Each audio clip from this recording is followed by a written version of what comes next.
La vraie vente commence après l'achat. Si la personne a acheté un, peut payer 2, peut payer 3, peut payer 4. Pas forcément pour lui, mais pour les autres aussi, pour que les autres consomment, puisqu'il est satisfait.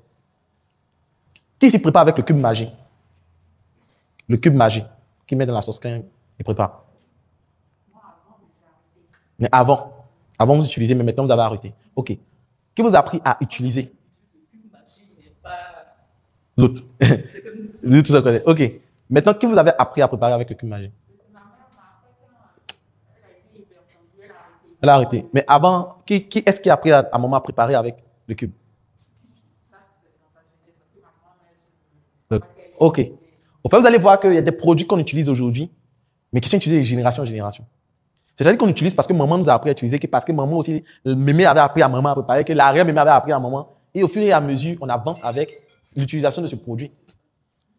Et c'est comme cela, lorsque vous aussi, vous êtes en train de faire de la vente, il ne faudrait pas, tant qu'il y a le jus d'orange, il faudrait que, tant que les gens vont boire le jus d'orange, vous devez mettre dans votre tête que ça doit être votre jus d'orange. Et moi, quand je forme les commerciaux de la vente du savon, je dis, tant que tu entends quelqu'un se laver, c'est-à-dire quand quelqu'un dit se lave, et qu'il se lave avec un autre savon, il faut trouver que c'est grave.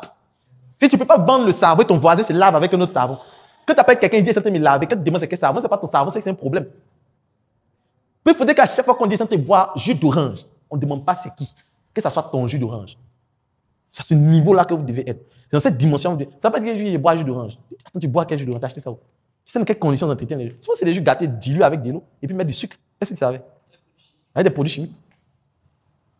Parce que quand on te dit aujourd'hui, quand tu ne bois pas Margarida, en fait, tu es gaou. Quand tu bois jus d'orange et tu n'es pas Margarida. Margarida, ce n'est pas une affaire de jus, c'est toute une, c'est une autre dimension, c'est une vision.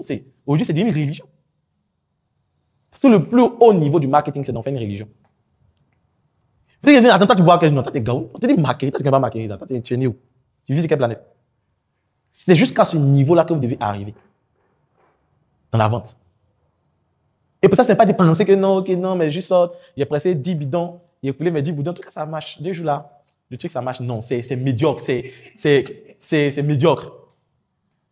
C'est médiocre, c'est très faible. Il faudrait que dans l'église où tu es, s'il y a quelqu'un qui boit du jus d'orange, que c'est un péché. En fait, il faut même qu'on ajoute ça aux 10 commandements.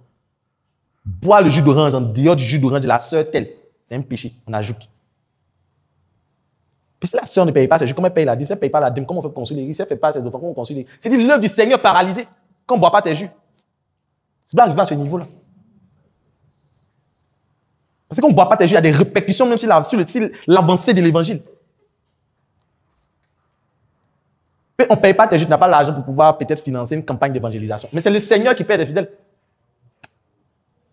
Donc, ne restez pas aller à l'église, vous priez Amen, et puis vous sortez, Seigneur, donne-moi un client. Tous ceux qui sont dans l'église, ils boivent quoi? Tu cherches les clients où?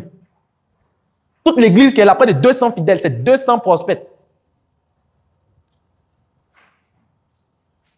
Donc, ne pensez pas qu'il y a des endroits où on vend. Il y a d'autres qui sont vendeurs un temps. Moi-même en rêve, je vends. Si tu me croises en rêve, viens te vendre quelque chose en rêve là-bas. C'est comme ça.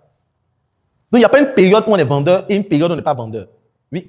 C'est vrai qu'on peut faire le commerce ou trouver nos prospects à l'église. Voilà, nos prospects à l'église. Moi, du côté de ma religion, ce n'est pas interdit qu'on puisse parler de son produit, mais il faudrait qu'il soit en dehors du cadre religieux, du site religieux. C'est que vous avez leur contact et peut-être c'est après le culte, vous pourrez les contacter et leur parler de ce produit. OK, donc la base de données. La base de données, au fait, de l'église. Il faudrait qu'on fournisse la base de données de l'église. Au fait, ce que je vais dire, c'est quoi? C'est que c'est à vous d'approcher les guides religieux, les faire comprendre qu'aujourd'hui, en tant que fidèle, en tant que sœur en Christ, voici, parce qu'en fait, ça ne sert à rien de prier, sachant qu'il y a de potentiels consommateurs.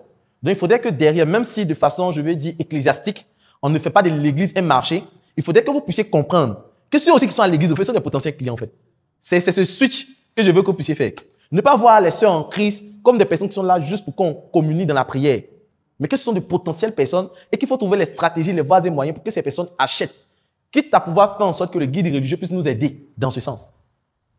Oui. Je peux dire, on peut utiliser aussi. Vous pouvez.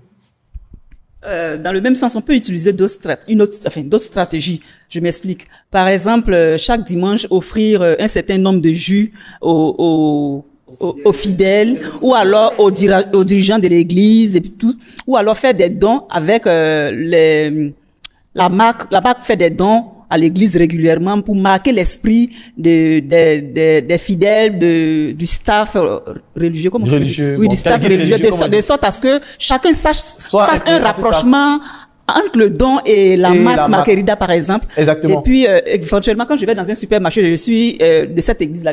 J'ai déjà entendu parler de Marquerida. Tout de suite, mon choix va vers les produits Marquerida. Exactement. Donc, c'est un peu ça. En fait, c'est pour dire que il faut qu'on profite des endroits où on a du monde. Voilà. Faut pas qu'on les use sur les moyens pour... Voilà, exactement.